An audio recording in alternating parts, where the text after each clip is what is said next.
is near and dear to me. I've done my best to write about it in various forms, but it's about the philosophy and science, the philosophy of science, the philosophy and rhetoric of science.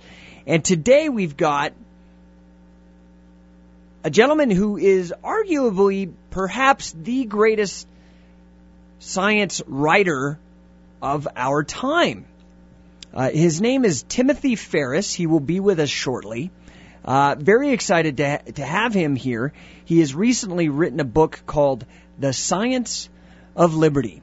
And that's why he's here in particular on this show, because it's two topics that I hold near and dear to my heart. That is science. How do we know what we know? Knowledge, the accumulation of knowledge, and liberty. And in this book, this is actually a fascinating book. I read the whole thing on my Kindle while I was in transit to the UK when I went there and on the way back. And it was just a great read. I would highly recommend it to anybody. Again, the name of the book is The Science of Liberty. And you can go to Amazon. His name again, Timothy Ferris. There's another best-selling author out there with a similar name. Be sure you look for Timothy Ferris. And again, the name of the book, Science of Liberty. We will be talking to him very, very shortly here. But I wanted to kind of follow up a little bit yesterday about the whole Occupy Wall Street movement. And I just was reading some of the news today. I guess the hacker collective known as Anonymous, in PCMag.com, they have an article today written by Damon Potter, October 3rd, 2011. Oh, I guess this is maybe yesterday. Anyway, headline, Anonymous threatens to, quote, erase New York Stock Exchange from the Internet. And it goes on to say that Anonymous declared war on the New York Stock Exchange this weekend and vowed to erase the NYSE from the Internet on October 10th. As the Occupy Wall Street protest entered its third week in New York City after a weekend that saw hundreds of protesters arrested during a planned march across the Brooklyn Bridge. And I've actually got their message. This is just really creepy to me. It reminds me of like a Hollywood movie, but this is real life. It's pretty creepy. So I'm going to just play their message. I don't know. You listen and you decide. I don't know about Anonymous yet. They seem to be on the right side. I'm hoping. They are a little creepy and a little scary. Here we go. I'm going to play this. This is their message to Wall Street that they put out.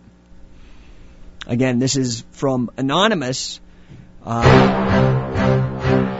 hacker collective.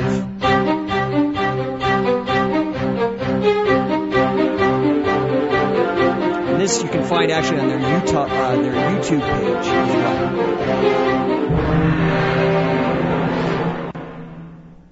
Greetings, institutions of the media. We are Anonymous. The events transpiring within Wall Street have caught our eye. It seems that the government and federal agencies enjoy enforcing the law a little too much. They instate unjust laws as mindless automatons, blindly following orders with soulless precision. We witness the government enforcing the laws that punish the 99%, while allowing the 1% to escape justice, unharmed, for their crimes against the people. We have observed this same government failing to enforce even the minimal legal restraints of Wall Street's abuses. This government, who has willingly ignored the greed at Wall Street, has even bailed out the perpetrators that have caused our crisis. We will not stand by and watch the system take over our way of life. We the people shall stand against the government's inaction. We the people will not be witnesses to your corruption and ill-gotten profits. We will not labor for your leisure. We will not assist you in any way. This is why we choose to declare our war against the New York Stock Exchange. We can no longer stay silent, as the population is being taken advantage of for the sake of profit. We will show the world that we are true to our word. On October 10th, NYSE shall be erased from the Internet. On October 10th, expect a day that shall never, ever, be forgot. Vox Populi, Vox Anon. The voice of the people is the voice of Anonymous. We are legion. We are the 99%. We do not forgive. We do not forget. Wall Street, expect us. Wow. That is super duper creepy. I mean, okay, so it's creepy on one sense, like, yeah, it's kind of creepy, but then on the other, the flip side of the coin, it sounds like Stephen Hawking, and so then it's not scary. That's like the problem. Maybe they should, I don't know, maybe they have like a voiceover actor or something they could use. I'm going to just reread that in case you couldn't understand it. This is the transcript from this anonymous hacker collective. It reads this way. Greeting institutions of the media. We are anonymous. The events transpiring within Wall Street have caught our eye. It seems that the government and federal agencies enjoy enforcing the law a little bit too much. They instate unjust laws as mindless automatons, blindly following orders with soulless precision. We witness the government enforcing the laws that punish the 99% while allowing the 1% to escape justice unharmed for their crimes against the people. We've observed this same government failing to enforce even the minimal legal restraints of Wall Street's abuses. This government, who has willingly ignored the greed at Wall Street, has even bailed out the perpetrators that have caused our crisis. We will not stand by and watch the system take over our way of life. We, the people, shall stand against the government's inaction. We, the people, will not be witnesses to your corruption and ill-gotten profits. We will not labor for your leisure. We will not assist you in any way. This is why we choose to declare our war against the New York Stock Exchange. We can no longer stay silent as the population is being exploited and forced to make sacrifices in the name of profit. We will show the world that we are true to our word. On October 10th, New York Stock Exchange shall be erased from the internet. On October 10th, expect a day that will never, ever be forgotten. Vox Populi, Vox Anon. The voice of the people is the voice of Anonymous. We are Legion. We are the 99%. We do not forgive. We do not forget. Wall Street, expect us. It's a little creepy. Oh my goodness. It's a little over the top. I don't know. I mean, maybe they will do something, maybe they won't. I mean, they so far have kind of lived up to their promises, threats. I don't know what you want to call that. I guess it depends on your perspective. But you know what it really reminds me of? It reminds me of that movie, the V for Vendetta, that one scene. Have you seen that movie? It's worth seeing. It's a good movie. I mean, just on its own, if you're not into politics or anything, it's a good movie. But kind of interesting. It reminds me of that. I'm going to play just this clip, have you listen to it for a second. The security of the familiar, the tranquility, repetition. Bloody hell. I enjoy them as much as any bloke. But in the spirit of commemoration, whereby those important events of the past, usually associated with someone's death or the end, celebrated with a nice holiday, I thought we could mark this November the 5th, a day that is sadly no longer remembered, by taking some time out of our daily lives to sit down and have a little chat. There are, of course, those who do not want us to speak. Just let me think. In fact, even now, orders are being shouted into telephones and men with guns. This is it really is a good movie, I think. It's a little strange, but it's worth watching. In lieu of conversation, words will always retain their power. Words offer the means to meaning, and for those who will listen, the enunciation of truth. And the truth is, there is something terribly wrong with this country, isn't there? You designed it, sir. You wanted it foolproof. You told me everything. This is such a great movie. I mean, the message is great, and there's action and that kind of thing. I'd really suggest checking it out if you get a chance, like Netflix or something. Can speak as you saw fit. You now have sensors and systems of surveillance coercing your conformity and soliciting your submission. We need cameras. How did this happen? Who's to blame? Well, certainly there are those who are more responsible than others, and they will be held accountable. But again, truth be told, if you're looking for the guilty, you need only look into a mirror. Yeah, it's a great movie. I would really recommend that you check it out. Some strange stuff, some cool stuff, good action, but it really does remind me, I'm thinking, maybe it's just because everybody's using the masks from that movie. If you see those white masks with, they have a mustache and a smile, it kind of is a reference, an homage to this movie, this V for Vendetta. Very cool movie. But, you know, I was asking the question yesterday and saying that this whole Occupy Wall Street and now Occupy Salt Lake, we yesterday had Kane, who was a representative from Occupy Salt Lake City. You can check them out, occupyslc.org. I guess they're doing some sort of action up by the Capitol on October 6th. Again, check out their website. I'm sure you can learn more about it there. But it reminds me of the early days of the Tea Party. Well, actually, when I thought the Tea Party was a real movement instead of being co-opted and taken over by the establishment by people like Glenn Beck and Sarah Palin. So it's kind of exciting a little bit. I'm just curious, you know, it still seems to me that the jury is out on Occupy Wall Street, but what do you think about this Anonymous, this hacker collective? You know, I hear a bunch of different things. You know, I think a lot of people, just on the surface, they think, oh, kind of cool, maybe a rebel group or something. But, you know, what if they are actually some sort of, you know, agent provocateur or something to you know, they wreak a bit of havoc with the hacking, and then the government could justify coming down with all kinds of draconian internet laws, things of that nature. So it does concern me a little bit. But I don't know.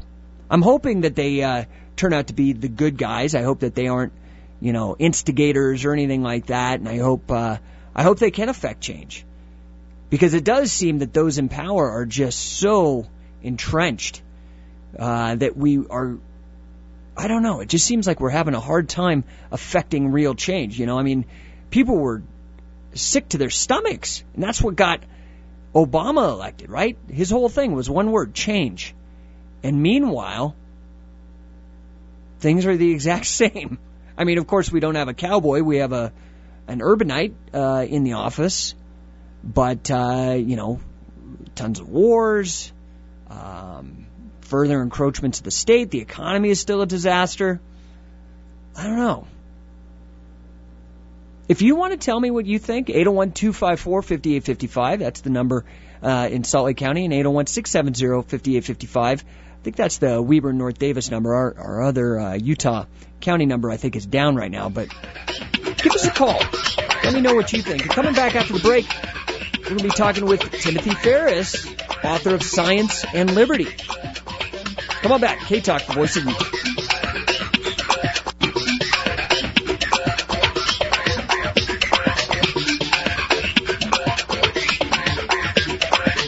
Hi, Dickie Shannon from K-Talk Radio. I just had the most amazing dental experience ever. 2 of my teeth had been repaired and patched until there was next to nothing left. Then, like magic, beautiful new teeth that looked like I was born with them. So if you're a baby boomer like me, don't wait. Call for a free consultation. 801-254-0835. 801-254-0835. I got my new teeth in just one quick visit. You can too. 801-254-0835.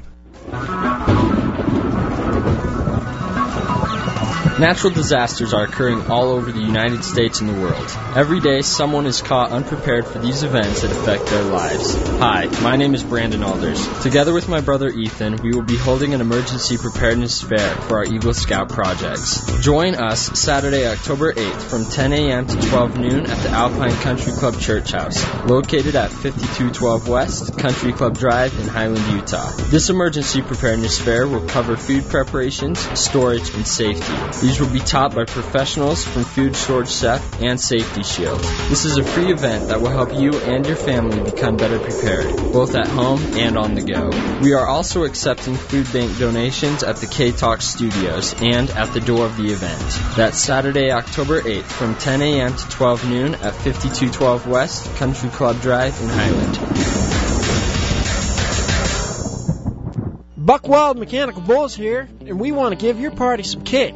We want to challenge your guests to ride a full-size, genuine mechanical bull. We buck 'em and chuck 'em at any age and any experience level. Riding a mechanical bull is an opportunity no one can pass up. We control the bull so we can take you slow and easy or rock the spurs right off your boots. Our 16 by 16 foot landing pad and experienced operators make the ride as safe as possible, complete with a PA system to announce riders and entertain crowds. We have the darndest hootin' and hollerin' setup in town. At Buck Wild Mechanical Bulls, we entertain everything from company parties to good old church gatherings. We guarantee to have the lowest rates and most energetic crew in the state. We know any reason's a good reason to have a mechanical bull, so call us today at 359-0440 and we'll make a believer out of you. Remember, that number is 359-0440. Buck Wild Mechanical Bulls. Give your party some kick. 359-0440.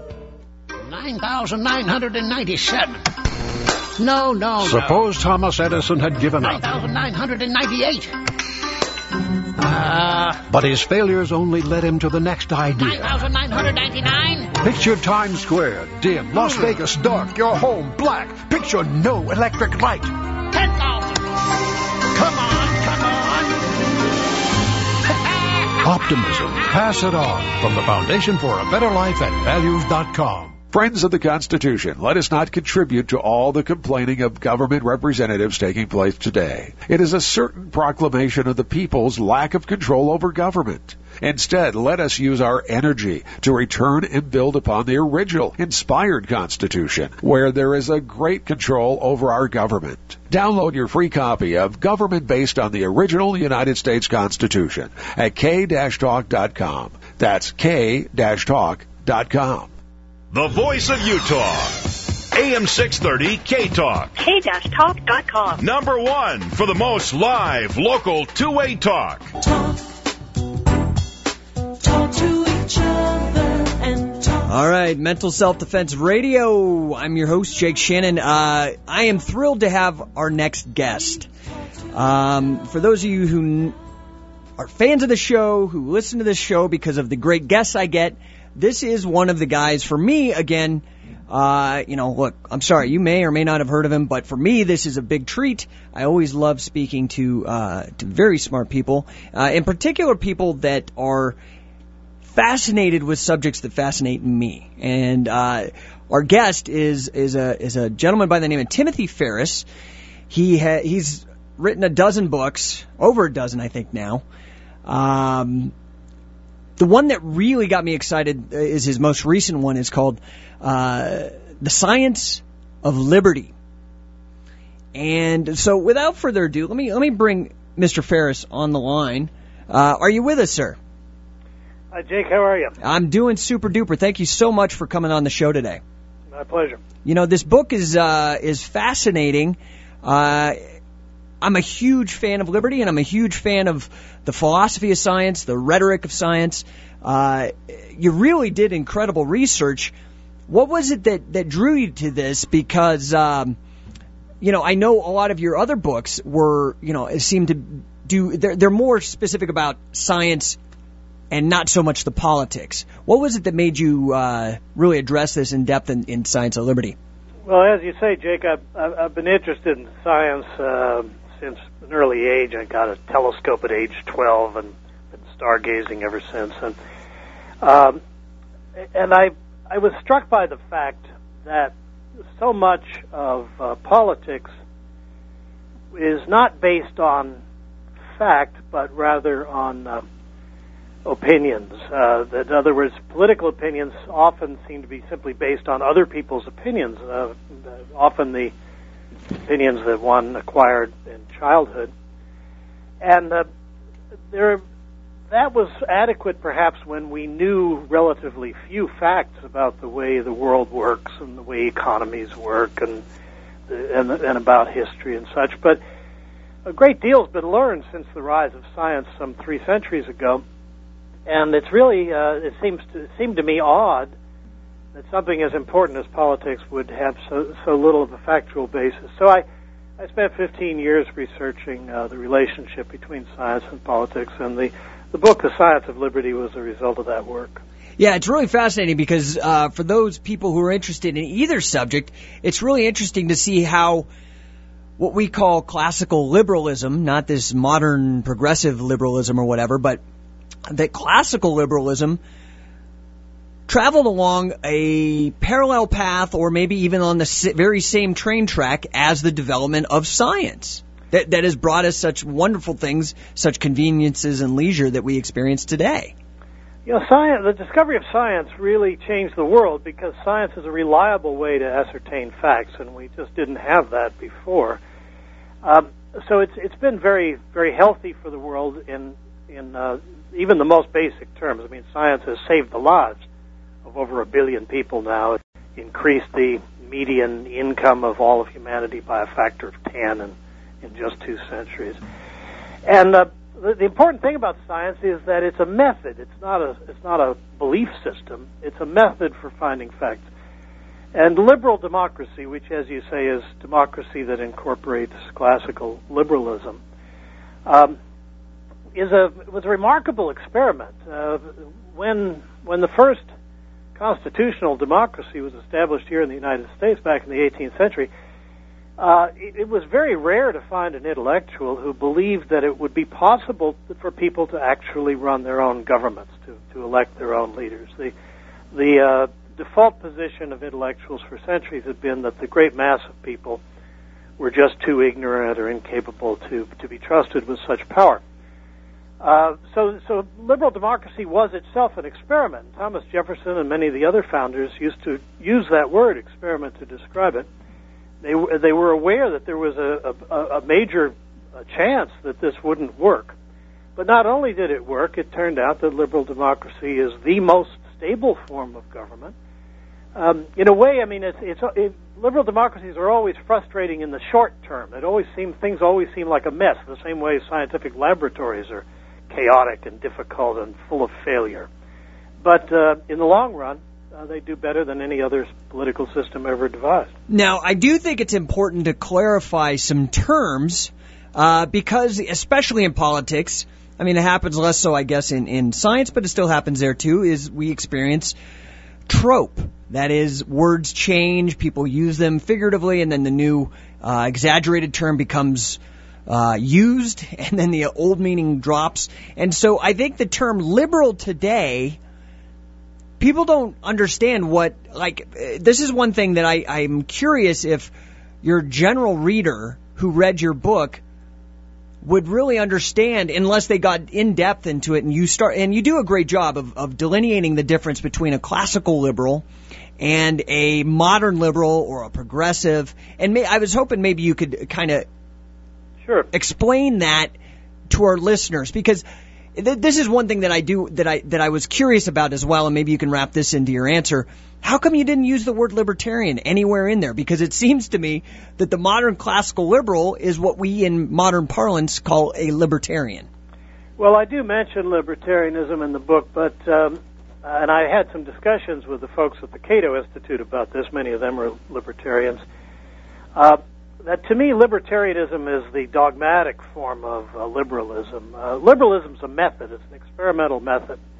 It starts with the assumption that everybody gets equal rights, regardless of who they are. An astonishing step forward in history.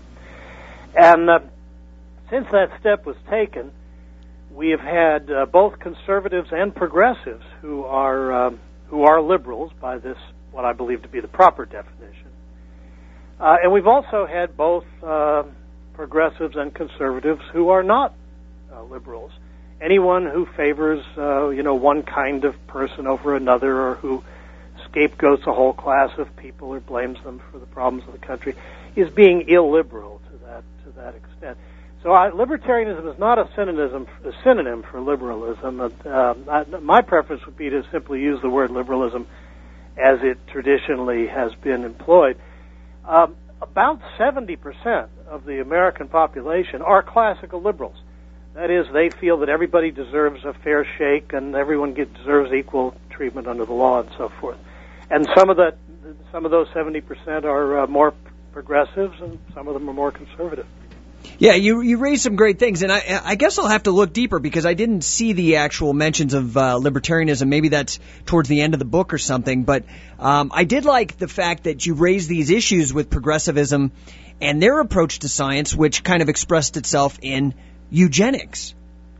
Yes, it is an ignoble chapter in the history of progressivism, that in the first half of the 20th century. There were a number of American progressives, Woodrow Wilson among them, who were enthusiasts of eugenics. But all across the political spectrum, there are these kinds of mistakes. There were many conservatives in the first half of the 20th century who were illiberal, for instance, in opposing equal rights for women and racial and ethnic minorities. So there's, as Bill Clinton used to say, there's plenty of blame to go around.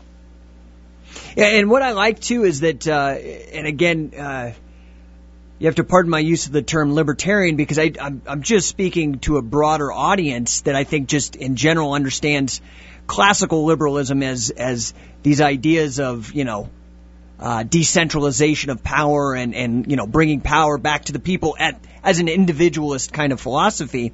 But what I really like about it is you trace this history, the parallel history of, say, the radical Whigs in England and some of these guys like Newton and Locke and their ability to discuss these issues of science openly.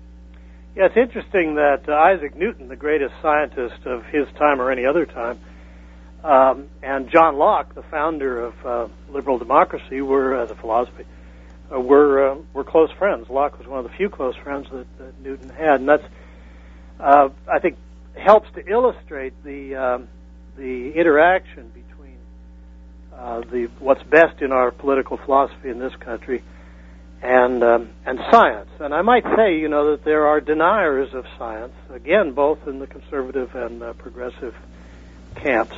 But most Americans, just as they are a liberal, classically liberal, are also supporters of science. Well, and you quote copiously one of my favorite thinkers, and that's F.A. Hayek.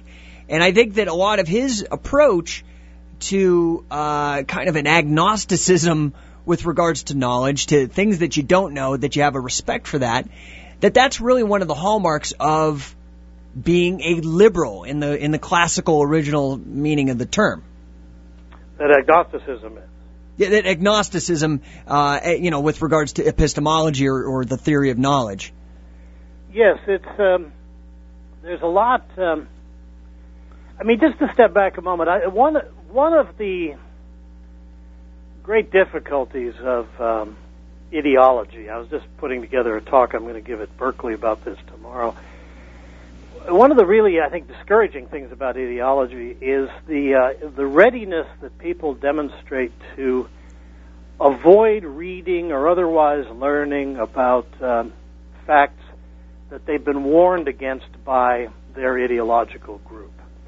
I would really encourage people to read and learn about things that don't fit into your prescribed notions.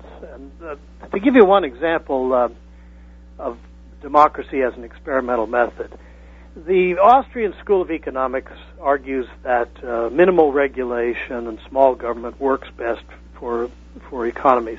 That's not quite true. Historically, at least in this country, the performance of the economy has worked best when you had a blend of intelligent government regulation, which Adam Smith from the outset saw as essential for this thing to work, and economic freedom. So one of the points I would say that's different between liberals and libertarians has to do with this, that the libertarians tend to assert that less government is always better and less regulation is always better, and that's empirically not the case. Well, and it also depends as, what are the markers? How is it that you're determining what is best and what is not best? I think that's what science does, and that's what we need more of in democracy. The one weakness we're having so far in democracies is in the analysis of experimental results. You try a program, you should see how it works, and you should try to eliminate the things that don't work. And we're getting better at that, but there's still a lot of room for progress. Well, and I really like that you bring that up about kind of stretching your brain a little bit. Maybe accepting or trying to explore a perspective that might not feel comfortable, kind of, an anomalistics or whatever, if you will, because one of the things that I really enjoyed about your book was that you really do maintain a very strong standard throughout the book. And so while you readily tell stories of John Locke and how great he is, you also mention himself would have denied rights to atheists, for example. Yeah, John Locke, it's hard for anyone. He made such an incredible step forward, and it's hard when you step out of your time toward the future that far. I can't think of any thinker who was able to do it entirely. There are always things that hold you back a little bit, and John Locke always clung to this odd opinion that atheists could not be trusted because they couldn't take an oath. They wouldn't put their hand on a Bible and swear an oath, so how could you trust their testimony? One of the things I pointed out in The Science of Liberty is that by most of the objective standards that I was able to determine, the ethical behavior of atheists and agnostics is actually rather superior to that of religious believers. It's certainly not inferior at any rate. Well, and one of I think it was like a Pew study, or I can't remember who the pollster was, but I saw some study that showed that, in fact, agnostics and atheists tend to know the scriptures better than those who actually subscribe to those particular beliefs. That's funny. I suppose because they're such an embattled minority. Many polls show that atheists and agnostics are the most mistrusted group in the United States. And when you're under that kind of social onus, there is a tendency to kind of study the subject. What is it that these people believe who are giving you a hard time? I don't know. I don't know how widespread that is, though. I mean, in my own experience, Americans are pretty tolerant of everybody. Speaking of, a substantial plurality of Americans are tolerant of atheists and agnostics, and yet they are widely mistrusted. Yeah, I think one of the polls I saw is only Scientologists are trusted less than atheists. So that's interesting. I hadn't seen that. I'll see if I can scare it up. I'll post it on your Facebook. Which, speaking of, so people who are interested in, following your writings, obviously they can get all your books over at Amazon. But do you have what's a good blog? Or I know you're on Facebook. What's the best way for people to follow you on? I'm on Facebook, and there's a website, timothyferris.com. I've never been able to get into blogging very much because I don't actually have a high opinion of my own casual thoughts. I don't. What writers do is like what furniture makers do. We try to make a good chair, and that'll hold up for years and be useful to people. And the fact that one is able to do that does not, to me, automatically mean that everything that comes into my head over coffee in the morning ought to be committed to print. Well, I want to talk to you a little bit about writing. Can you hang on for another segment here? Of course. Okay, wonderful. We're speaking with Timothy Ferris, author of The Science of Liberty. Come on back, K-Talk, the voice of Utah.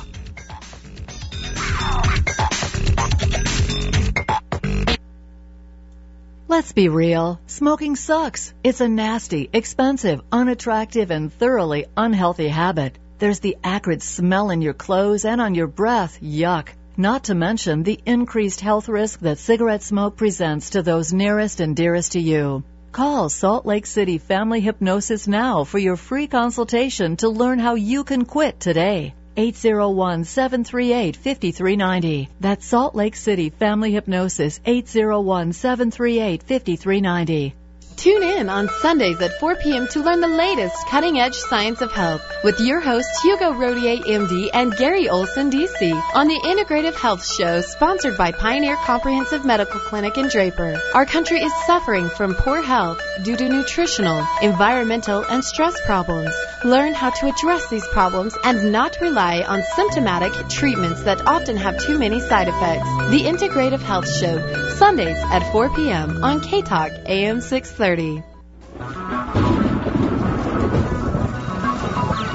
Natural disasters are occurring all over the United States and the world. Every day, someone is caught unprepared for these events that affect their lives. Hi, my name is Brandon Alders. Together with my brother Ethan, we will be holding an emergency preparedness fair for our Eagle Scout projects. Join us Saturday, October 8th from 10 a.m. to 12 noon at the Alpine Country Club Church House, located at 5212 West Country Club Drive in Highland, Utah. This emergency preparedness fair will cover food preparations, storage, and safety. These will be taught by professionals from Food Storage Chef and Safety Shield. This is a free event that will help you and your family become better prepared, both at home and on the go.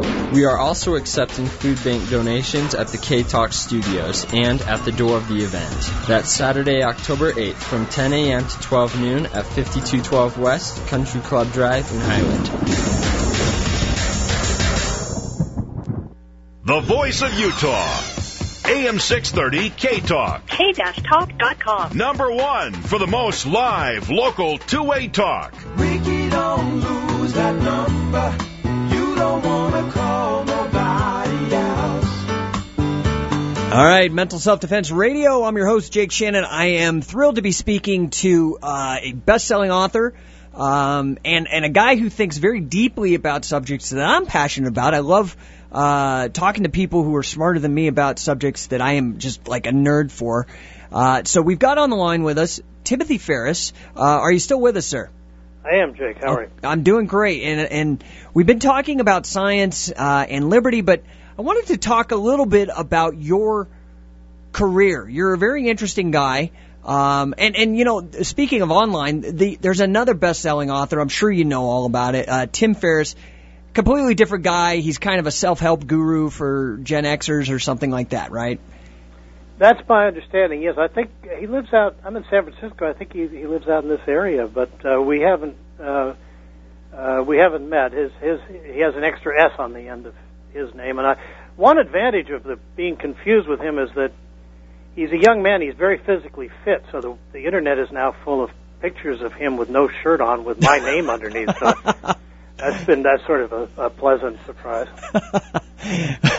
But despite all that, if you find a blog, it's not yours, right? Because you're not much of a blogger, but you've written copiously. I actually found this article about why you write.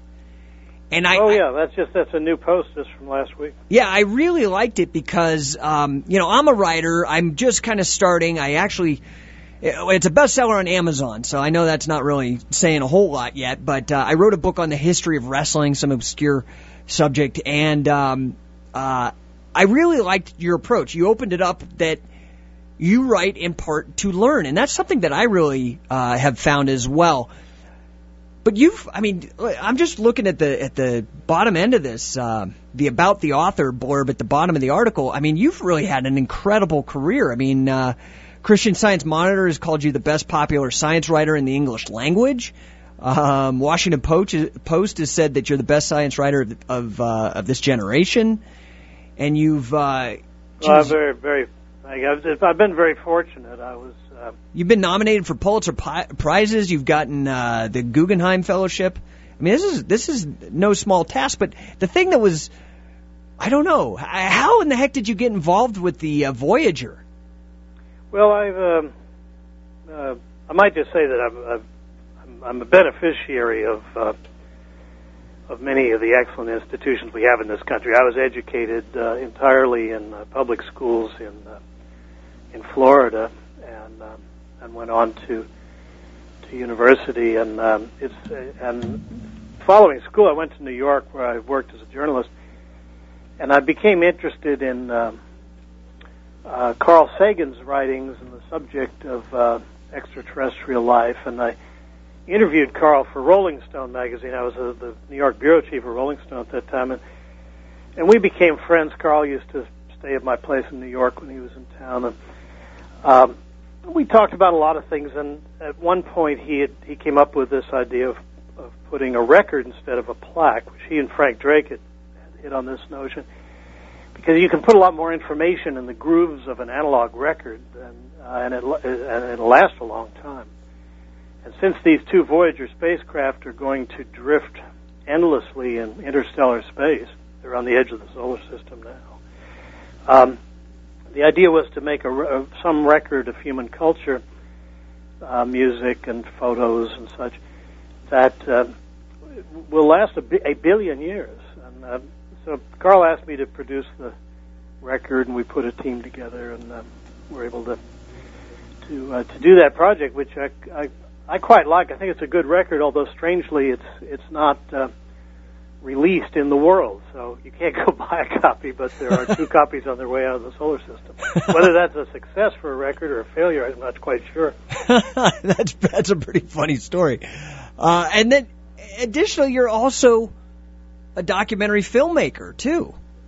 Yeah, I've always liked television and films, and I've made 3 films for documentaries have shown on PBS. It's a nice alternative to writing. It uses, sort of the other side of your brain.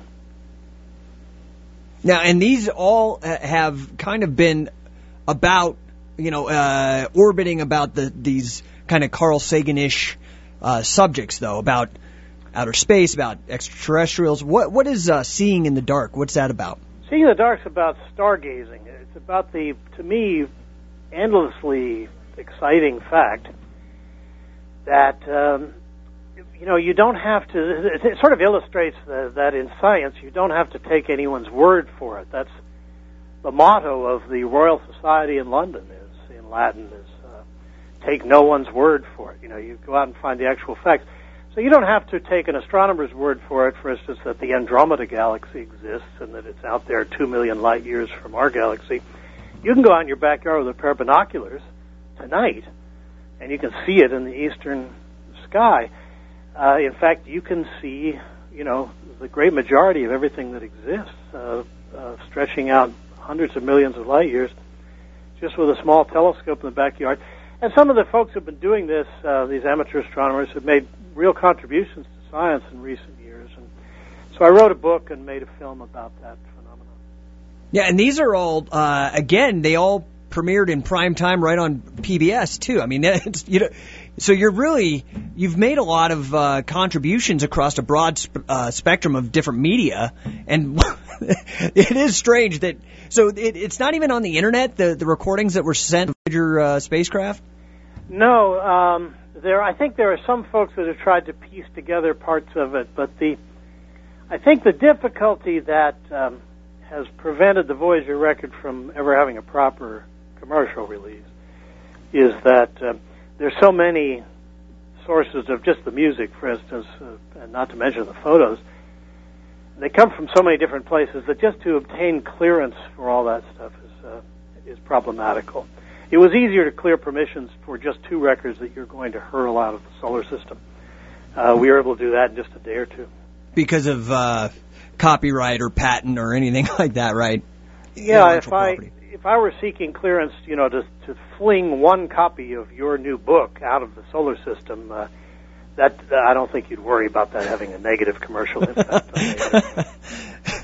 Yeah, very true. So you said you're speaking at Berkeley tomorrow. I spent some time in the Bay Area. I lived in San Francisco for a while and then worked in Berkeley for a while. The nature of the talk you're giving, is it about this connection between science and liberty? It's a new talk I haven't done before called Nonfiction Politics, and if you think about it, what are the 2 subjects that a good host wants to discourage coming up over the dinner table, at a dinner party? They're politics and religion. Right. The reason, I think, is that one's opinions on those 2 things are generally absorbed in childhood and not re-examined later on. This isn't true of everybody, but it's typically true. So when you acquire an opinion as an opinion without ever looking at the factual basis for it, there's a tendency to feel threatened when it's challenged because you associate it with your parents, your upbringing, and also on some level you know that you don't really have the facts because you haven't ever done it. So I've been encouraging folks with politics to just examine their views and try to base their opinions on facts rather than on other people's opinions. This isn't just an academic matter. In the great age of ideology, which started in the 19th century and stretched through to the past the middle of the 20th century. We had a period in which hundreds of millions of people were persuaded by ideologies that were not fact-based. The ones that, of course, come immediately to mind were communism and fascism. Those ideologies killed more than 30 million civilians. I'm not talking about war. 30 million of their own people in the 20th century. And that seems to me to be one of the most important facts in modern history. And we really owe it to those people to not repeat that kind of mistake. And the answer, the way not to repeat it, is nonfiction politics. It's working from facts instead of just cherry-picking facts that fit one's pre-existing opinions. Yeah, and I could wholeheartedly support that. What it brings to my mind, and you're a guy much smarter than me, but I want to at least pretend that I might be able to influence somebody that's thinking about these great things and speaking to great minds at. I'm assuming this is at the campus, right, in Berkeley, that you're speaking. Actually, it's off campus. It's at it's part of a series in the Osher Foundation series in lifelong learning. Ah, interesting. Well, are you happen? That Mark Twain quote? It's really coming to my mind here. I just looked it up on the internet as you were explaining the paper. There's that quote that says, in religion and politics, people's beliefs and convictions are in almost every case gotten at secondhand and without examination from authorities who have not themselves examined the questions at issue, but have taken them at secondhand from other non-examiners whose opinions about them were not worth a brass farthing. That really reminds me of what you're talking about. Yeah, that states it really quite well. In the case of communism, for instance, communism purported to be a scientific discipline. Marx claimed to have identified inviolable scientific laws of economics, but he didn't understand anything about science because he paid no attention to experiment. As he was trying to write Das Kapital, he was living in a period of economic boom in England. All around him, he could see working people doing better and improving their lot in life. The real world didn't suit his philosophy, and his answer was to lock himself up in the library and pay no attention to the real world. The Great Exposition in London brought 40,000 tourists into London while Marx was there. This was when they had, that Crystal Palace and all that, to see the wonders of technology that were going to save and improve a lot of lives, and fulfilled that promise. Marx not only never went to the exposition, but he so objected to its existence that he moved to a more remote carrel in the library to avoid any possible danger of hearing people express their enthusiasm for it. That is exactly the opposite of the spirit of science. And the result of that philosophy being put into action is one of the greatest disasters in the history of mankind. Well, and like you're speaking of fascism and communism, one of the isms that go along with that is kind of what you're speaking to, and Hayek was one of the guys to really warn about that, was scientism. That is, using inkhorn terms and fancy jargon to make certain people believe things are scientific when in fact it has no semblance to science whatsoever. Yeah, there are essentially, three ways to attack science, and one of them is to substitute pseudoscience for it, and another is to try to go back, as the Nazis did, to claim that we were all healthier and better before we had all this book learning. We see this all around us. The two examples that come to mind are among progressives, particularly here in the Bay Area. There's a growing movement to not vaccinate your children.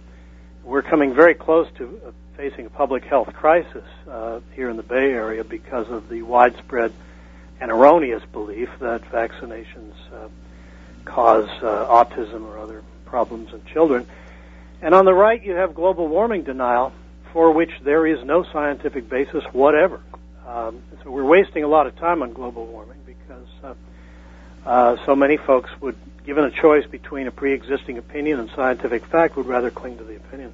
But I think that the crisis is largely a crisis of confidence. I think we've been lied to by governments, but we've been our own government. We've been lied to by large corporations. We've been lied to by mainstream media.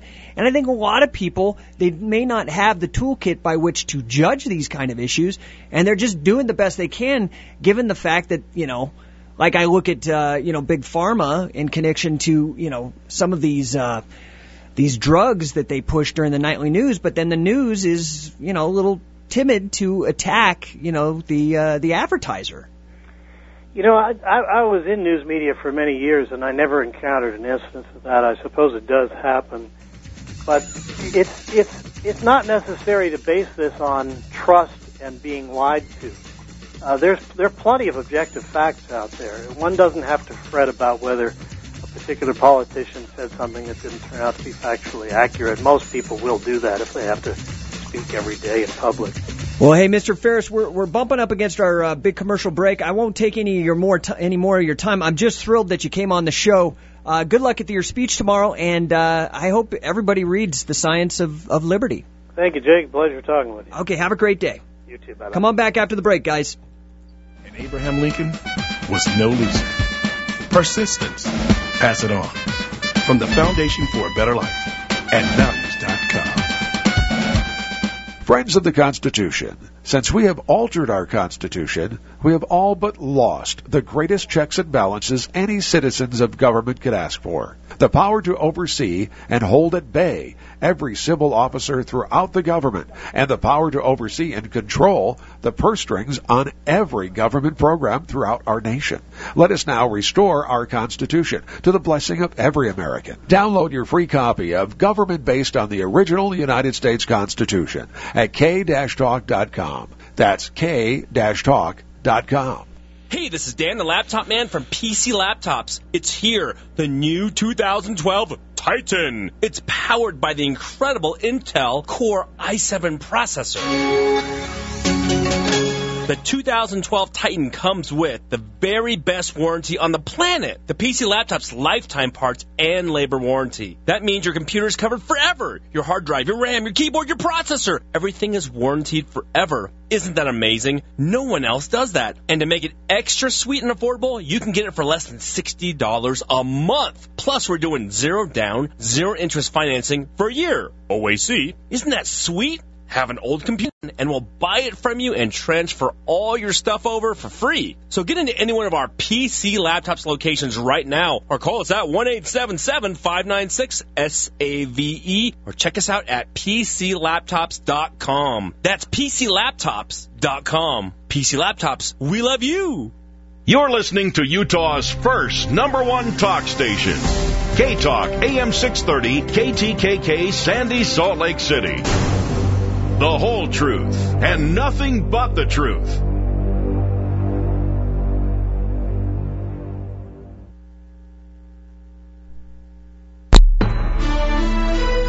CNN Radio, I'm Jim Ribble. Top story this hour, a helicopter has crashed into New York's East River. CNN Steve Kastenbaum joins us live with the stories developing. Steve, what's the situation?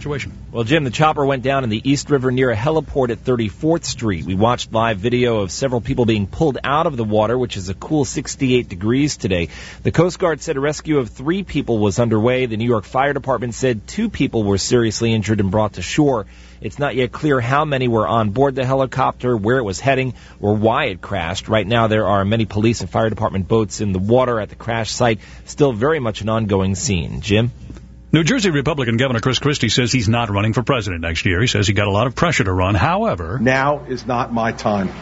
I have a commitment to New Jersey that I simply will not abandon. That's the promise I made to the people of this state when I took office 20 months ago. American student Amanda Knox is headed home to Seattle after an Italian court overturned her murder conviction. CNN's Matthew Chance reports the case is not over yet in Italy, though. The prosecutors are going to go to the Supreme Court of Italy to get the judges there to review the findings of this appeal court. Theoretically, that means that, if Amanda Knox is recalled or is found guilty by the Supreme Court, that could mean there's extradition proceedings against her in the United States. However, the legal experts say that is not likely. More girlfriends of Conrad Murray have testified at his involuntary manslaughter trial. CNN's Ted Rollins reports the testimonies focusing on what Murray was doing before Michael Jackson died. Nicole Alvarez, this is another one of Murray's girlfriends, and Murray had all of the propofol that he was giving to Jackson shipped to her home. She's a very key witness for the prosecution. Apple has unveiled a new iPhone. It's called the 4S. It looks exactly like the previous model, but this one has a faster processor. Apple says it's up to 7 times faster at rendering graphics and twice as fast as processing data than older versions. For news anytime, go to CNN.com. This is CNN Radio. Let's all stay very zen. Chase Freedom is giving away $1 million in the $1 million Get Your Cash Back sweepstakes. Deep breath. Glide to your computer, like the Chase Freedom Facebook page, and enter for your chance to win. Ooh, I am bad at zenning. Get your cash back in the Chase Freedom $1 million Get Your Cash Back sweepstakes. No purchase necessary to enter or win. Sweepstakes ends 10/23/11. Void where prohibited. Open to U.S. residents 21 or older. For complete official rules and how to enter, go to Facebook.com/ChaseFreedomCashback. Facebook not associated with this promotion. I'm in the I need cordless cutting shears to finish this vent work business. At Grainger, we know what business you're in. I'm in the if you can help my business, then you'll get my business. The business of getting things done. That's why we offer over 900,000 products and the support you need to get your job done right and on time. Call, click Grainger.com or stop by one of our branches. Grainger, for the ones who get it done. No two companies are alike. That's why companies have different health benefits. You may find the right balance of benefits and costs with benefits from United Healthcare. Yes, even specialty benefits. Think you can afford specialty benefits like dental, vision, life, disability, and critical illness? Think again. An affordable solution is to have your employees share in the costs. You save money, and they do too by taking advantage of group rates. You may prefer one-stop shopping. Imagine medical, dental, life, disability, critical illness, and more, all from one company. Your employees reap the life and health benefits, you reap the savings. Talk from United Healthcare. Learn more at uhcspecialtybenefits.com. We're here to help you grow healthy. Dental, vision, and critical illness coverage provided by the United Healthcare Insurance Company of Hartford, Connecticut, or its affiliates. Critical illness may not be available in all states. Life and disability products provided by United Healthcare Insurance Company and in California by Unamerica Life Insurance Company of Milwaukee, Wisconsin, and in New York by Unamerica Life Insurance Company of New York. Administrative services provided by Dental Benefit Providers, Inc., Dental Benefit Administrative Services, California Only Spectera, Inc., United Healthcare Services, Inc., or their affiliates. Buckwild Mechanical Bulls here, and we want to give your party some kick. We want to challenge your guests to ride a full-size, genuine mechanical bull. We buck them and chuck them at any age and any experience level. Riding a mechanical bull is an opportunity no one can pass up. We control the bull so we can take you slow and easy or rock the spurs right off your boots. Our 16 by 16 foot landing pad and experienced operators make the ride as safe as possible, complete with a PA system to announce riders and entertain crowds. We have the darndest hootin' and hollering setup in town. At Buckwild Mechanical Bulls, we entertain everything from company parties to good old church gatherings. We guarantee to have the lowest rates and most energetic crew in the state. We know any reason's a good reason to have a mechanical bull, so call us today at 359-0440 and we'll make a believer out of you. Remember, that number is 359-0440. Buckwild Mechanical Bulls. Give your party some kick. 359-0440. No, Congress is back in session. A new bill has passed that could make it more difficult for you to refinance, pull money out of your home equity, or purchase a new home. In addition, rates are going up and are likely to continue to rise. But here's the good news. It's not too late. You can still take care of your family's finances before these regulations go into effect and while rates are still low. So ask yourself, have you tried to refinance and been turned down? Were the closing costs too high? Do you want to make improvements to your home? Or do you want to purchase a new home or rental property but aren't sure where to get the best loan? My name is Alan Blood, and I'm the president of Capital Financial Group. My team and I are ready to help you right now secure the best financing available specifically for you. We've approved loans that other lenders have denied and may even be able to qualify you for a no-cost loan to refinance or purchase a home. Now is the time to call to find out how I can help you while the best opportunities are still available. In addition, mention this ad and I'll pay for your appraisal when your loan funds. Call me today, 801-298-5887, or visit me online at capitalfinancialgroup.com. Again, that number is 801-298-5887. NMLS number 3146. Come on. Love my good. Exposing politics as pro wrestling. Welcome to Mental Self-Defense Radio and the Jake Shannon radio program. Now, here's your host, Jake Shannon. 5-1, baby. 1 and Welcome back, Hour 2, Mental Self-Defense Radio. I am your host, Jake Shannon. We just had in the last hour an incredible guest, Timothy Ferris, author of The Science of Liberty. Quite an interesting book. I got mine on Kindle, if you're into that kind of thing. You can also pick it up at Amazon or Barnes & Noble, wherever you get your books. You know, I'm sure it's in paperback. If it's already in, if it's in Kindle format, I'm almost certain that it's in paperback edition as well. Very fascinating book. Kind of charts the history of how the development of science has mirrored the development of liberty, of this classical idea of liberalism. That is equality before the law, individualism. And you have to remember the terms have changed their meaning. Just like conservative, unfortunately today means big government warmonger, or liberal now meant warmonger. They haven't always meant that. You know, paleo-conservatives were very serious and sincere about small government, not just using it in their rhetoric, but actually actively working towards a smaller government. And liberals, before they hijacked the term and totally morphed it into this disaster, they were classical liberals, and a lot of heroes of like Margaret Thatcher and Ronald Reagan. One of their biggest heroes is a classical liberal by the name of Friedrich Hayek, who won the Nobel Prize in economics. If you have any comments about what Mr. Ferris said, you know, obviously you can call us in on the lines here, 801-254-5855 or 801-670-5855. If you didn't hear the interview, I would really recommend. The guy is very, very smart. I mean, how many times do you meet a guy who is good friends with Carl Sagan, produced a record that was launched on a satellite into outer space for other civilizations to listen to, and has written over a dozen books, many of them bestsellers, and produced 3 primetime documentaries on science as well. Just a really nice guy. So I go to the k-talk.com website. You go into the archives, and you can find my show and then download today's show on MP3 or any of the great shows. Really, really fascinating guy. But, and the thing is, it's cool, is he's charting the connection between science and politics, because he is right. That quote that I read to him that he got a chuckle out of, that I think did encapsulate his point from Mark Twain, is that a lot of us get our political ideas totally secondhand.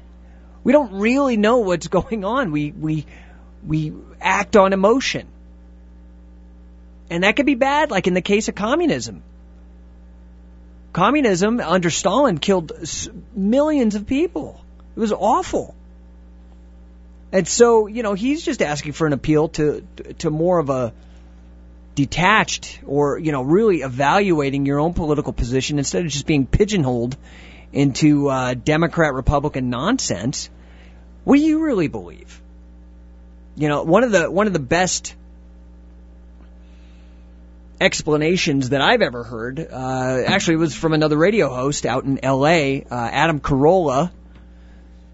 He has this NFL theory that of politics and religion that I think is totally apt. That he's, you know, I guess what it is in a nutshell is that basically in the same way that we pick our favorite NFL teams for the most is the same way that we pick our own particular religion or political beliefs. It happens to be just what our parents were, happens to be influenced by the region in which we live. If we live around a bunch of Steelers fans, we're more likely to be Steelers fans, or LDS, or Catholic, or Lutheran, or whatever it is.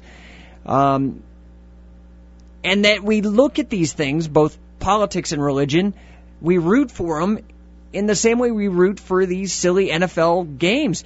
And the other funny thing is, you look at it as our culture gets more and more secular and less religious.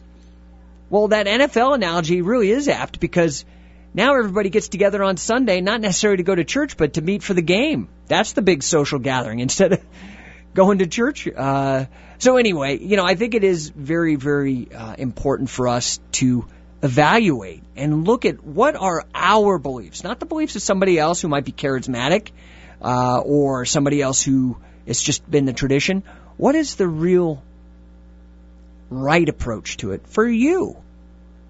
I would venture to guess when you do that, when you spend a little time reflecting, you probably don't fit very well into the cookie cutter of Democrat-Republican. That would be my guess. I know that's what happened to me and a lot of the people that when I talk to them in depth. What has happened to them as well? Now, I'm curious how, I don't know if you heard today, but I guess Chris Christie has decided he is not going to run for president. And, me, I think probably on the Republicans, it's got to be Ron Paul. I don't agree with Ron Paul on everything. I agree with him on a lot of things, more than I've ever agreed with any other political candidate. But maybe there'll be another guy. I do like Gary Johnson. Been lucky to have Gary Johnson on this show. Again, maybe another reason to go check the archives at k-talk.com. Go check that out. See if you can dig up that MP3. That was a great interview. He's another guy that's very smart, although I think I'm closer to Ron Paul than I would be Gary Johnson, mostly because of the Federal Reserve. I don't think Gary Johnson wants to actually get rid of the Fed. He just maybe wants to audit it, which is still a good thing, but I think that getting rid of the Federal Reserve would be a much better thing. But speaking of Ron Paul, I guess he was on Fox this morning talking about not just Chris Christie, but this whole thing where Obama has basically made it okay, or maybe it's the Department of Justice, has made it okay to assassinate American citizens, even if they're wackos. This is certainly something I think Ron Paul says is an impeachable offense that we could pop. Let's give it a listen. Presidential candidate. Congressman, thanks so much for being back on the program. Your reaction to the news? No, I don't have much of a reaction. I wasn't sitting on pins and needles waiting for the reaction. Actually, if he'd have gotten in, it probably would have been a little bit better for me than by him staying out, because he would have diluted the votes of all the other candidates. So many have, speculated about whether he'd get in, and a lot of folks wanted him to get in. A Washington Post poll put it at, I'd like to see him join the race. That's 42% of Republicans and right-leaning independents. Why? Are they one of the things that sent me a huge red flag about Chris Christie, I mean, you look at him and you get a good vibe. He seems like a no-nonsense kind of guy, whatever. But the fact, I think George Bush endorsed him. Right there, boom, done. Sorry, no way. And I know that's ridiculous, but I think George Bush is as bad as Obama, or even worse. I don't know. They're really a tie. They're so bad, both of them. And if I was Chris Christie, I'd be like, do not endorse me. Jeez, you're going to ruin it for me. Anyway, let's let Ron Paul continue. We're having a little bit of a glitch here. Hold on. Trying to get it to play. We're having, I think it might be Facebook. That's where I'm actually streaming this from. As soon as we can get it going again. But I guess Ron Paul is a bit on the warpath a little bit, because he's thinking that this is an impeachable offense. The whole assassination thing. Oh, we've got Randy on the line. Let's bring Randy on while I'm waiting to see if I can get this audio clip to play. Randy, are you there, buddy? Yeah. How's it going today? All right. I just find it interesting watching the debate about these presidential candidates, especially the vitriol that comes out against Ron Paul. Have you noticed that how the attacks against him are so much more bitter than any other candidates? Oh boy, yeah. And not only that, you see a lot of them are polite with each other, and they, oh well, he's done, so and so's done this great work, but I just disagree on this. But they flat out call him names, they belittle him. It's pretty rude. I will say that. Yeah, I've noticed that for sure. Yeah, and that. But that tells me a lot about the other candidates. When I see somebody doing that, I'm like, wow, that person just has no politeness, no civility. That's not somebody I want making diplomacy with other countries. Candidates from as much as I just see it from the general opposers of what Ron Paul stands for. I would say that we have warmongers, and I hear them daily on all different types of radio programs I listen to. You got the Sean Hannitys and the Rush and the other kind of dudes there that are Glenn Beck. Yep. Glenn Beck, just what I would call warmongers. That is my sole reason for supporting Ron Paul more than anything, is because I just believe that we have people that make money from what I will call a dog fight. You know how the dog fighters put the dogs in the fight? It's war profiteering. I mean, Yeah. General, who was it? Smedley Butler, like, who is one of the most decorated Marines in the States. He wrote a whole book called War is a Racket, and how he would never, ever consider going to war for anything other than the Bill of Rights and to protect our actual homes. None of this imperialism and whatnot that goes on. Yeah, and I see a lot of imperialism that,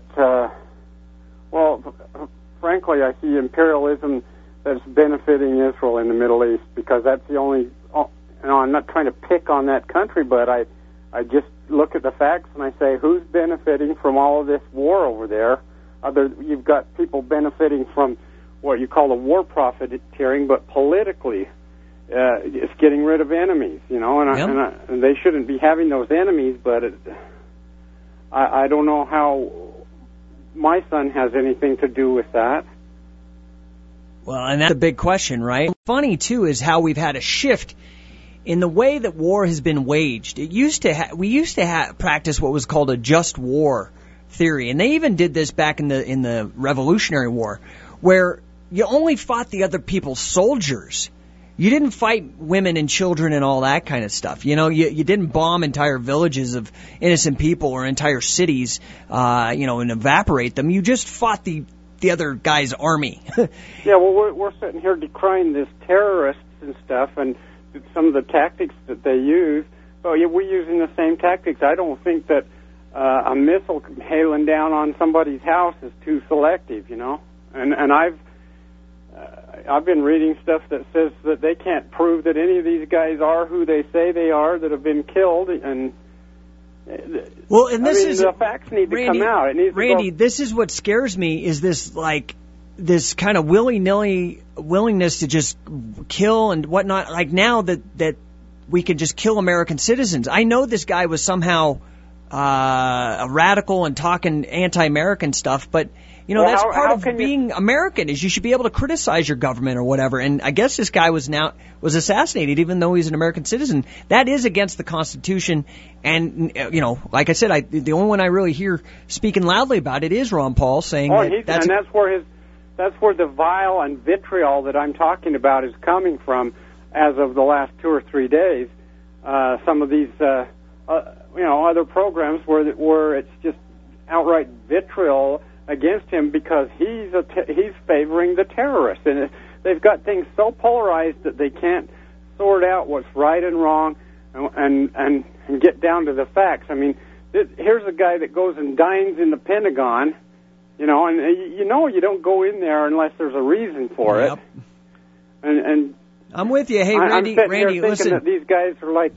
Randy, we're bumping up against our commercial break here. Anything else you want to add? We've got about 30 seconds. I just say 9/11 was an inside job, and this is all part of it. All right. Hey, thanks for your opinion, Randy. We'll bring it back on the other side. We've got Greg in Salt Lake, who actually thinks Ron Paul is a wolf in sheep's clothing. Curious about his perspective. We'll come on back. Mental Self-Defense Radio, K-Talk, the voice of Utah.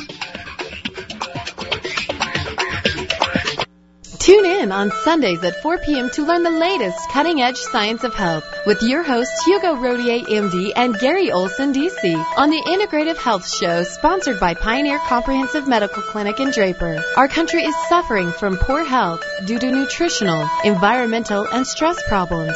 Learn how to address these problems and not rely on symptomatic treatments that often have too many side effects. The Integrative Health Show, Sundays at 4 p.m. on K-Talk AM 630. Mark Maxon here to tell you about Neil's Halibut and Seafood. Neil's Halibut and Seafood offers more than just perfect golden deep-fried battered halibut and cod, or grilled if you prefer, and it's always prepared the way that it should be. Neil's also offers tasty char-broiled burgers served up on gluten-free buns. I give you my word, they're good, and you can't find gluten-free just anywhere. You'll find it at Neil's. Come feast on a delicious garlic burger, barbecue bacon burger, cheeseburger, mushroom burger, and Neil's famous spicy bacon cheeseburger, and much more. If you love halibut like I do, you'll want to order the 2-piece halibut special. I like it with Neil's fresh coleslaw, and it's only $9.99. Or treat yourself to Neil's Trio. 1 grilled fish, 1 crispy fish, and 1 pulled chicken taco. 3 delicious tacos, 1 great meal. The best darn seafood you'll find anywhere. You'll keep coming back for breakfast, lunch, and dinner. Neil's Halibut and Seafood, located on 123rd South, just east, off of I-15 and Draper. Ah, Neil's, Maxon loves you.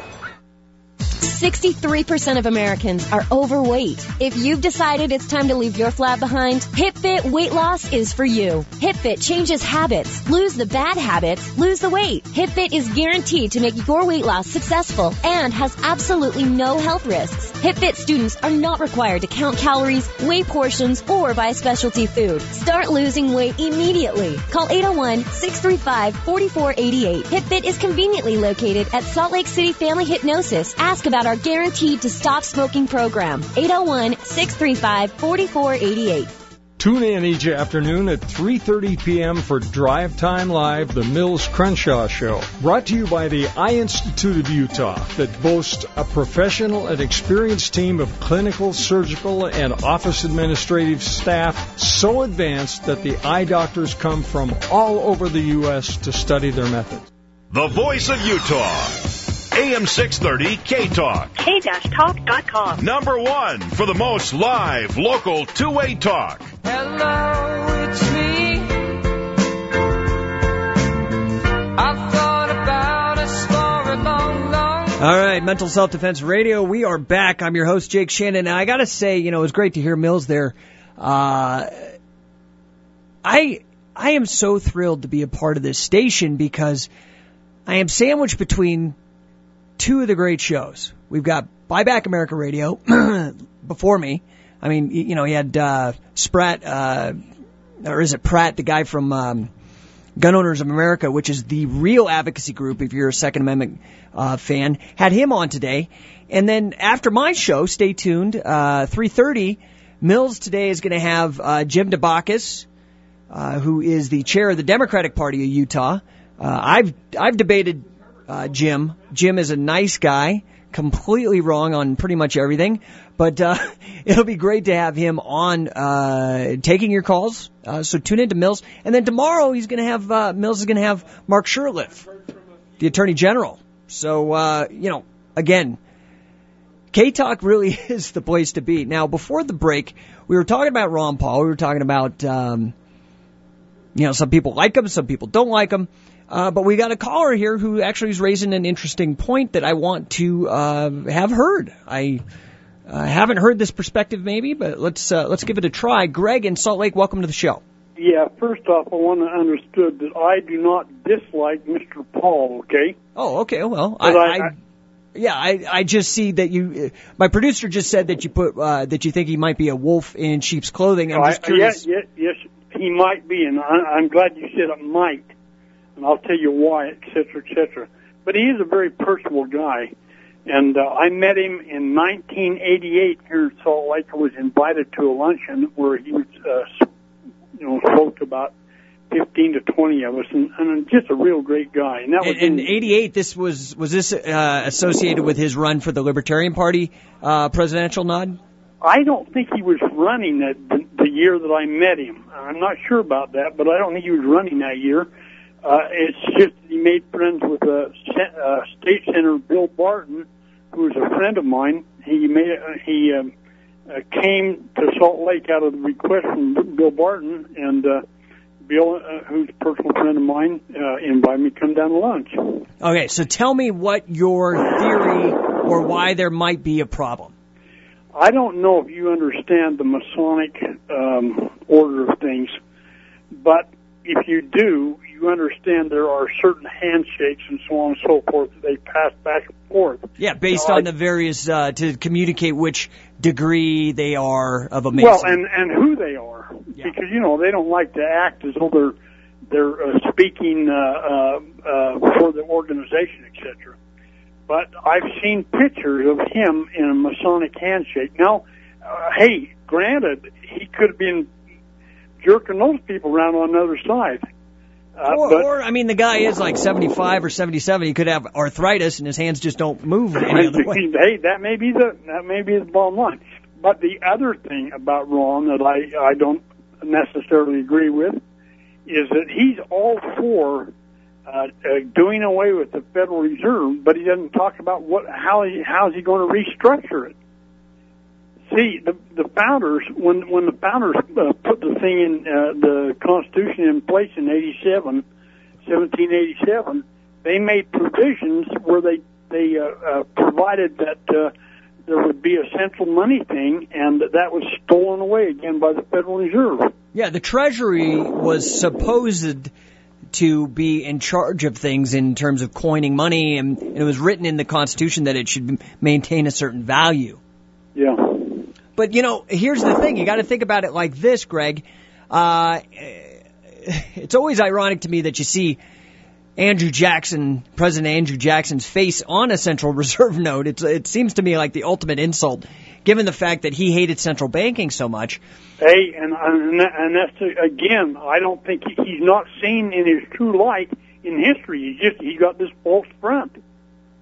Who, Andrew Jackson? Yes. Oh, he was a complicated character, but with regards to central banking, I think it's fairly established that he was very much against it. But all he did, and the thing that's different between his time, a couple hundred years ago, and our time, is he simply didn't renew their corporate charter. Well, now corporations have changed it so that they are eternal. You don't have to have your charter renewed by any, any sort of body. All he had to do was just not renew the corporate charter. Poof, it disappeared. Yeah. And so that is a challenge. But, what that tells me is that if we got rid of the Federal Reserve, there would be a transitional point where we'd have to figure things out. But, that seems to me like it's coming anyway, this transitional time. It's whether we take charge of it by actually ending the Fed and trying to come up with a transition, or the whole system collapses and we have to just find a transition by default anyway. Well, this corporate charter that you talk about, it was my understanding that back when the founders put the thing together, that charter had to be renewed every 20 to 30 years. Yes. Yeah, and they figured that was a lifetime of a man who was trying to protect his personal assets using a corporation. Exactly. But now the corporation has become the international with no renewal requirements, see? Yeah, and that is a massive problem with one of the many problems with corporations in general, which hopefully we get some more scrutiny and people actually understanding what this legal entity of a corporation is now that there's this, it seems to me like the Tea Party, this Occupy Wall Street movement. Maybe people will begin to look at what is a corporation. Maybe corporations actually aren't free market. Maybe corporations actually are creating the problem of big government because they use government as a hammer. And, I think it would depend on the size of the corporation. One guy can incorporate, and he doesn't try to manipulate the whole situation of the world. So, that has to be qualified too, I think. Yeah, I think the real issue is this, is that we always have to keep our eye on individual liberty. We have to keep that idea of rugged individualism that has seemed to, we don't even hear anybody talking about rugged individualism anymore, but we have to keep that in mind because I think what's happening is that there's greater and greater concentrations of power. We obviously see it in the government. The federal government is just this giant monstrosity. But we also see it in the mergers and acquisitions in corporations, like we see in media, like we see in banking. Most of the banks are owned by 6 big banks. And it's the same thing with media. There's like 5 or 6 big media corporations that control like 90% of the information flow. And it's that concentration of power that we have to look out for. Yep. Hey, that's across the board. Well, one other thing, if I may. Of course. Can you switch me, instead of just shutting me off, can you switch me back to your producer? I will try to do that. I'm going to put you on hold, and hopefully she will pick you up, okay? Okay, now let me just tell you what I'd like to do. I have met Randy in the past, but I haven't talked to him personally for a long time, and I want to see if I can get him to call in, and I'm going to give you your producer my number, and have him call me. Oh, sure. Or if you like, both of you guys, if you're listening, can just email. I don't know if you use email, but... No, I don't. I'm not into that stuff. Oh, okay. So he needs a phone number or whatever. Okay, No, I don't talk derogatorily about it. I wish I understood it, but I don't. Okay, yeah, no worries, no worries. I will put you back on hold, Greg, and thanks for the call. Yep. Oops, I did not put you on hold. I'm sorry. I hung up on you. That's my bad. Greg, just please call back again, 801-254-5855 or 670-5855, and just ask, also Randy, if you happen to be listening, to get you guys connected. I mean, this is my premise, that talk radio has been social media for decades before social media like Facebook or MySpace or Twitter or anything else was doing this, connecting people, giving people voice, allowing people to discuss these issues. I'm just curious, do you think that Ron Paul could be a problem? Is he some sort of Mason? I think that's very speculative. Personally, I like Ron Paul a lot. I think I agree with him on like 90% of the issues. I have a few things that I disagree with, but of any politician I look at in modern history, say that's ever been alive, not only during my parents' or even my grandparents' lifetime, I have to say Ron Paul, by far, I agree with him the most. But I think, I don't, as much as I want Ron Paul to win, and I do hope, there's a difference between what I want to happen and what I think will happen. And unfortunately, I still don't think Ron Paul will get the Republican nomination. And I hope that I am wrong. But I don't think it'll happen. I just think that the corporate establishment just does not like him. He's obviously wanting to end the Federal Reserve. He's wanting to to take the legs under these war profiteers. And so I just don't see it happening. Now, it could happen. It could happen because you look at Ron Paul. I really think Mitt Romney will get the nomination. Unfortunately, I think that's a mistake, a disaster, but that's not what is. Just because I think it's a disaster, a mistake, I'm also realistic to realize that that's probably what's going to happen. But even if he did, I don't know in an Obama versus Ron Paul. I know polls right now show Ron Paul being able to beat Obama. But Ron Paul's got that whole thing about those letters that were written in his name, he claims, about racist, these racist letters or something. There's some stuff like that I think could be really troubling in a head-to-head kind of battle between him and Obama to capture kind of the middle class, the middle America kind of vote. So, I think William F. Buckley interviewing Ron Paul way back, like years and years, I think this was during his first presidential run, asked Ron Paul if his campaigning is simply a didactic measure. And what he means by didactic is just an educational one, to try to teach people. And I think that's what Ron Paul has been really successful with.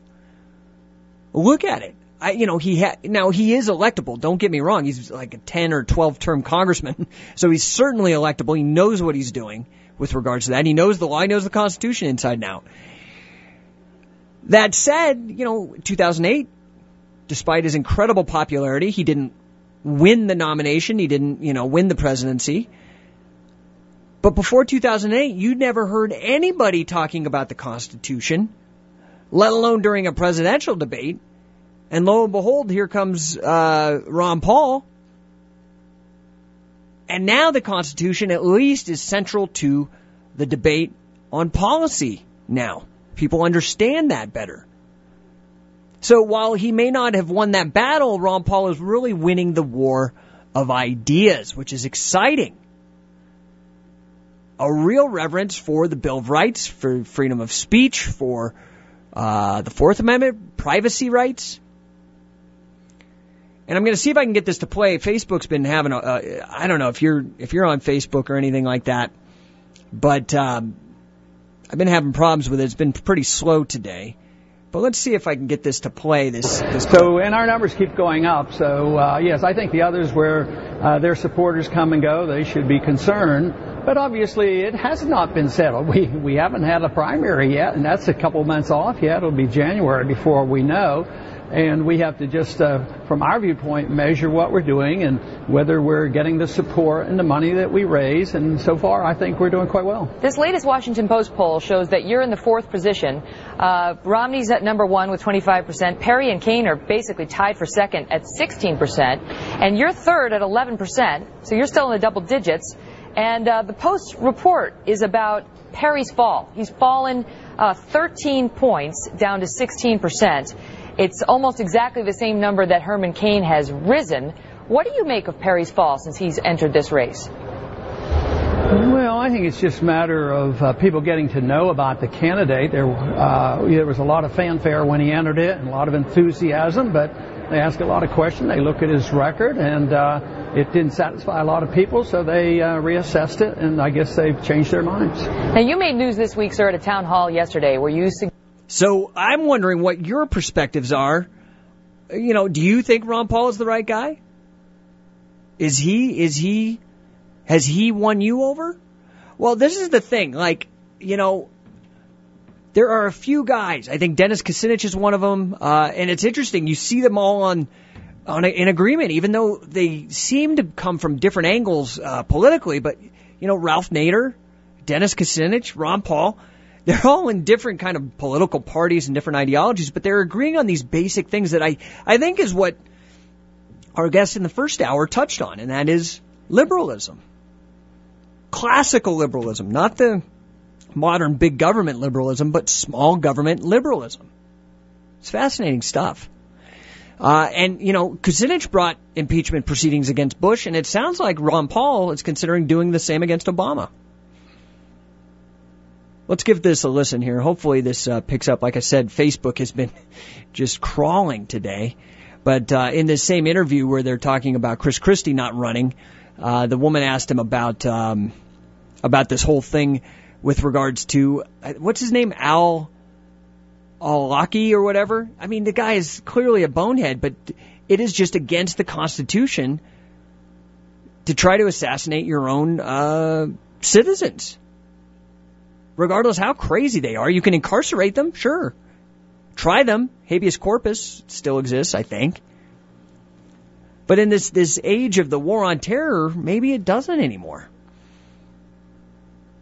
So, you know, the woman herself there rattled off these new poll numbers that put Romney ahead. I think Romney will get the nomination. It does seem apparent that Romney will get the nomination. Maybe I'm wrong. I don't want to be right, but I think that's what's going to happen. I wish it would be Ron Paul. I don't see it happening. But again, it's not necessarily important because sometimes I think that the battle for the world is really the ideas. And one of my heroes, rebel psychiatrist, Dr. Thomas Sawes says that the real battle for the world is the battle for definitions. And as long as we keep a very close eye on the Constitution, what it means, what liberty, how important liberty is to us, and what we're willing to sacrifice for liberty, I think those are the things that are important for us to consider.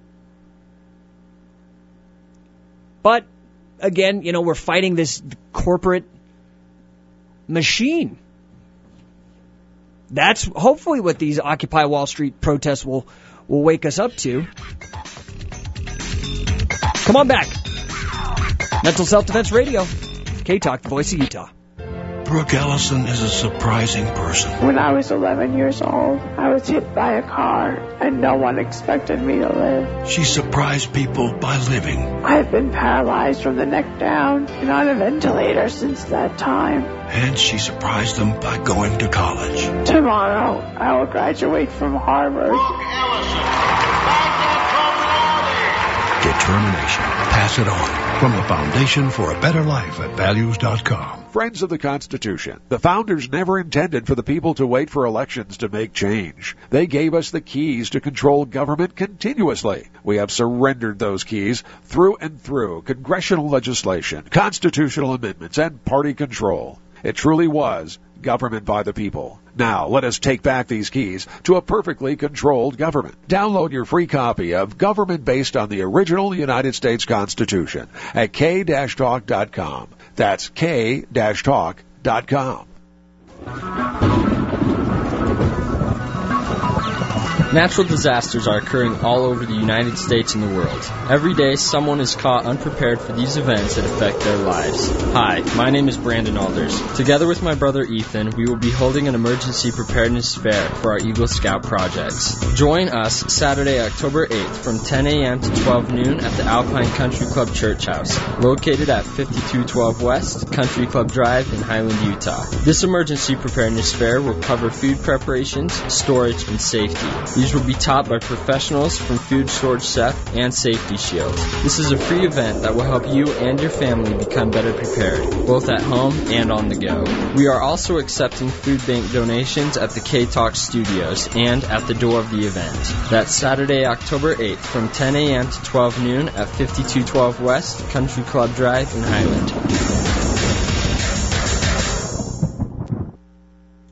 Let's be real. Smoking sucks. It's a nasty, expensive, unattractive, and thoroughly unhealthy habit. There's the acrid smell in your clothes and on your breath. Yuck. Not to mention the increased health risk that cigarette smoke presents to those nearest and dearest to you. Call Salt Lake City Family Hypnosis now for your free consultation to learn how you can quit today. 801-738-5390. That's Salt Lake City Family Hypnosis, 801-738-5390.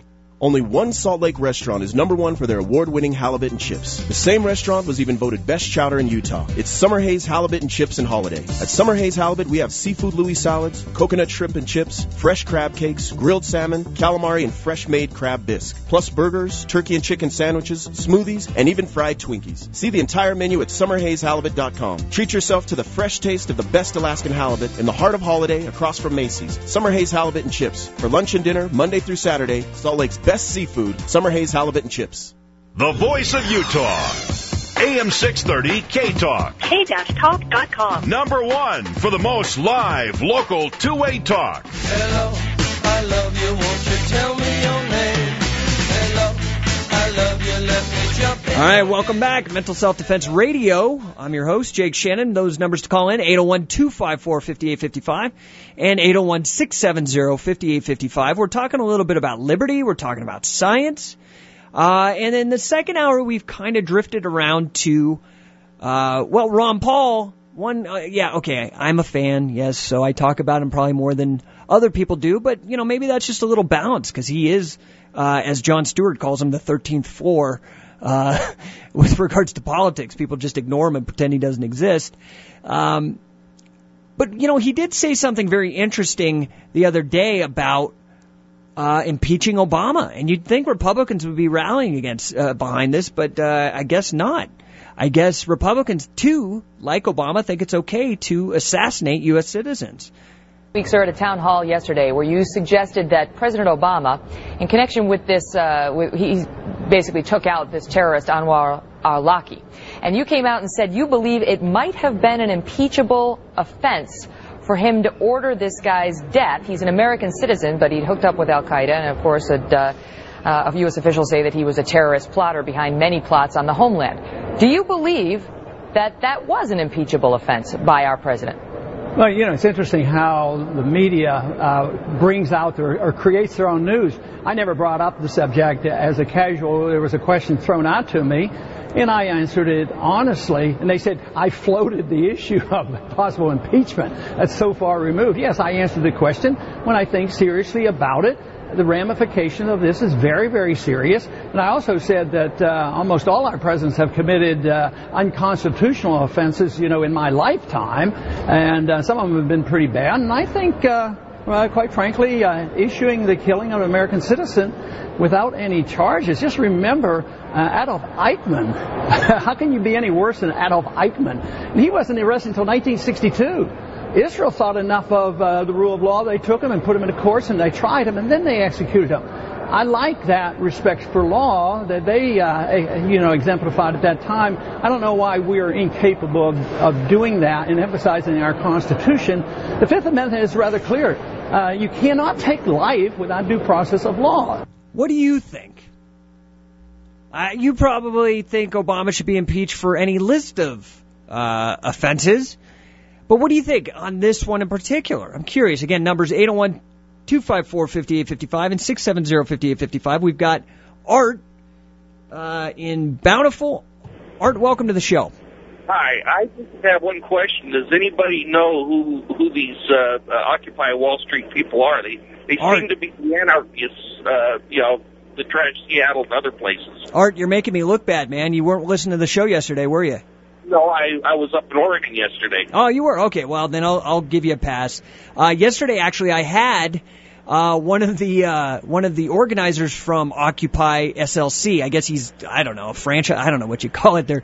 But Occupy SLC, you can check out their website, occupyslc.org. Right at this point, he's a nice guy. It seems awful abstract, like they don't really have a lot of clarity. Seems to me like kind of a lefty Tea Party of sorts.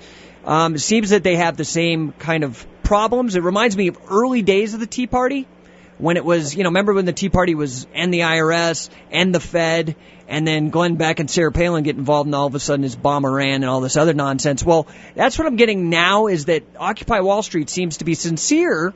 I don't know for sure, but they seem sincere, but I'm just waiting for the other foot to drop until it comes down to be some like pro-union, pro-Obama thing, Something this big has to be well funded. Where's the money coming from? Any idea? Yeah, I really, I don't know. I've heard various people say that some of the money is coming from Soros, and, I don't know about that. I pride myself on being the anti-Glenn Beck, of not having a silly chalkboard drawing connections that really have no connection whatsoever necessarily. When we actually do have a paper trail, I think it will be interesting to find out where the money's coming from. But if you were listening in hour one, I played that did you hear that creepy message that Anonymous, that hacker group, they've got this thing where they're going to, on October 10th, they're threatening to just erase the New York Stock Exchange from the internet or something. That'll be interesting. Yeah, I mean, I read a novel about that one time. I can't remember which one it was, but. Well, it was really interesting. You can find it on my Facebook page. You can, if you go to the K-Talk site, find my page, you can tinker around long enough and you'll figure it out. On my Facebook page, I posted, I'll see if I can before the show's over, find that clip and play it again. It's really creepy. I mean, I don't know how else to say it, because the funny thing is their name is anonymous, and hence they want to remain anonymous. And so they use one of those computer voice things. And so on one sense it's creepy, but then the other sense it sounds just like Stephen Hawking, and it's totally not scary or threatening. So, but the content certainly is. So I don't know, Art. What do you think about Occupy Wall Street? Beck say now's the time to stock some food away, though. Who's saying that? Beck. Well, the church has been saying it for generations. I don't think it's a bad idea to ever have to be prepared. I think it's always good to do that. It's good to have gold on hand. It's good to have ammunition on hand. Not because necessarily anything's going to happen, but because we can't predict the future. Who knows what's going to happen? I've been too poor to hoard gold, so I've been hoarding lead. Okay, well, there you go. So anything else you want to add? What do you think about Occupy Wall Street? I don't know enough about it, but I certainly am not going to throw them a bone and say they're doing good until I understand more about them. I'm going to be very, very skeptical. I did find you could find like they have like a list of 5 or 6 demands or something like that. And I read them yesterday. You might want to go to the k-talk.com website if you get a chance when you're at home or something. Download my show from yesterday, because we spent about 2 hours. Of the 6 demands, I think I agreed with 7 demands, and I agreed with 5 of them are in spirit, I think, good demands. But then they get talking about taxing the rich and some stuff like that, which is just ridiculous to me. Let's not find ourselves with the mob, shouting for the guillotine. Yeah. I mean, what's funny is that I guess Roseanne Barr was at one of these Occupy Wall Street things and saying just that the banksters should be beheaded or something. And it's like, you know what? somebody ought to remind her the Robespierre was beheaded by his own mob. Yeah, I mean, we had an American Revolution. Let's stick to that kind of revolution instead of a French Revolution. Much better. They're saying the American Revolutions. What was their battle cry? No king but Jesus. And I don't know about that. The French had some kind of left-wing, slogan. I can't remember. Well, it's such a subtle difference between the French and the American revolutions, but they certainly did play out differently, and it really is the core philosophy. I think that. I think and the leadership too. Robespierre was a disaster. I don't think you can call the guillotine subtle. That was not subtle at all. There's nothing subtle about it. That's true. Hey, anything else you want to add today, Art? Well, that's it. We're in interesting times, aren't we? Yeah. Unfortunately. Hey, thanks for the call, Art. Okay, bye. All right, don't be a stranger. So, I'm curious. Do you think that this whole assassinating U.S. citizens without trial is an impeachable defense? It's interesting that Ron Paul brought up Israel because he's, often critical of them like he's critical of our own government. But he did say to their credit that somebody as awful as Adolf Eichmann, to their credit, they hunted him down, put him on a trial, then they assassinated. But what is that, gone? I mean, that is like the very basis of our legal system is habeas corpus, of getting a jury trial or getting a trial before other citizens. Yeah, that's some scary precedent. And now it's like, well, if you're an enemy of the state, what does that mean? If you're critical? Well, that would be like all of K-Talk's audience is critical of the federal government. So these are the ramifications of these ideas. Ideas matter. But who knows? Who knows? It's hard to say what the future will be. I am rather confident now. I do think it will be Romney who gets the nomination. And again, it's not what I want. I'm just saying what's going to be. And I think it will be Obama versus Romney. Either way, you still get big government delivering your health care. You still get some guy reading a teleprompter, looks good on TV, speaks well, but the policies remain the same. I try to bring on the very best guests that I can for you guys on this show. Again, today was another one of those shows. Timothy Ferris. I mean, how often do you get a guy who produced the record that was sent into outer space for other civilizations to judge our culture, who is one of Carl Sagan's best friends? I mean, it's amazing. Done 3 primetime documentaries for PBS. And what's exciting to me is that he's really, like this book, The Science of Liberty, he's really concerned himself with the ideas of liberty. And he really does a good job. I'm not saying I agree with everything, but I certainly would recommend the book. I think it will broaden your horizons if you are a fan of liberty. You consider yourself somebody who cares about freedom, about the history of the ideas. And what's so brilliant about his book is he ties it, the evolution and the progression of liberty and freedom that march alongside how science was there in lockstep with it. And that to divorce the two is to invite disaster, like you find in Nazi Germany, like you find in communism, where they think they have a scientific approach to government, but then the people are just worthy of being experimented on too. That scares me. Those experiments, I write a lot about how our own government has experimented on us, how medical doctors who have taken the Hippocratic Oath to do no harm have violated that oath and have in fact experimented on people. And that's not just in Nazi Germany, that's in the United States that's happened. There's actually a great TV show out now called Dark Matters. It's got the guy from Fringe, the old crazy scientist who plays, I can't remember the actor's name. But it's really actually an interesting show. My only critique of the show is they're maybe a little bit over the top. It kind of gives it this Twilight Zone feel to these true stories that are so ghastly. So it kind of makes them almost seem not real, but it is really well done. They have decent actors and good writers. And like I said, some of these subjects I've researched quite deeply, and their research is not bad. I really found very little that I could nitpick. Again, I think it's largely the approach. It's over the top. If you can find it, I think it's on the Science Channel, which I guess is fitting, and maybe that's where my brain went to it, talking about science and liberty. Again, it's Dark Matters. I'd check it out. Tomorrow, I want to find out who you think the best president will be. And if you think it's not going to be Romney, I mean, obviously I'm not encouraging betting, but it's one of those things where you're strong enough in your convictions that you'd be willing to bet about it. Who do you think will end up getting the nomination? I just don't see anybody, frankly, beating Obama. I think we're probably going to get a 4-term Obama, unless, of course, Ron Paul has his way, and maybe we do get some impeachment proceedings over this Al-Awlaki or whatever his name is.